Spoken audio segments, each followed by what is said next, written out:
magagandahang chicks. Ese lugar simula Washington, palibot, tanghalan na Bascapis, Antique, Iloilo, Boracay. Di ka magmahay at ang mga tao ay mabait, matulungin at may respeto sa kapwa. Sumakay ako ng tricycle papuntang mall mula Pook, Kalibo, 1,000 ang aking pera at nagbayad ako sa driver ng tricycle. Sabi niya wag lang kasi wala siyang panood-lala. Sabi, salamat manong driver. Ang sabi niya sa akin ay oh what problema? Sumakay ako ng bus, 1,000 pera ko papuntang Iloilo. Ang sabi sa akin ng konduktor, wag na daw kasi walang panokli. Nakalebre ako sa pag-ikot ko sa biyahe. Salamat sa salebre, malapit din ng Boracay sa amin at lebre.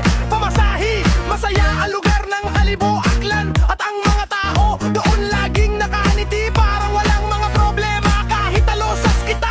Mga sarap manirahan doon kasi ang daming paaralan.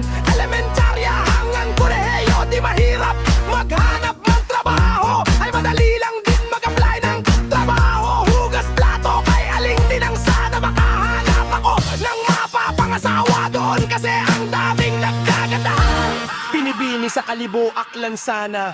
Doon ako titira ng pamilya ko. Di ko papaluin anak ko, gagayahin ko pamumuhay ng mga tao dito. Ang saya manirahan sa Kalibo, Aklan. Mga kapitbahay nagbibigayan ng ulam, di nagmamaritesan at sagana sa palaisdaan. Alamahan, babuyan, manukan, kangkringan, tuhahan, kabayuhan, kangkongan, gulayang, palayan, bigkasan. Meron ding wakwakan sa kapis, joke lang haha. Pwede kang umutan kay aling bebangan, di babayaran pero pagtakbuhan, tubahin mo langahan.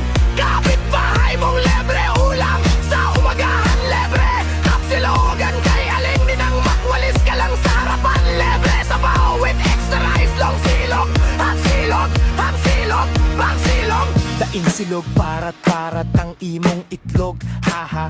May pamelte pa, tara na't manirahan sa Kalibo, Aklan. Di ka magsisisi. Kumusta? Masaya dito. Kumusta? Sa lugar ng Kalibo.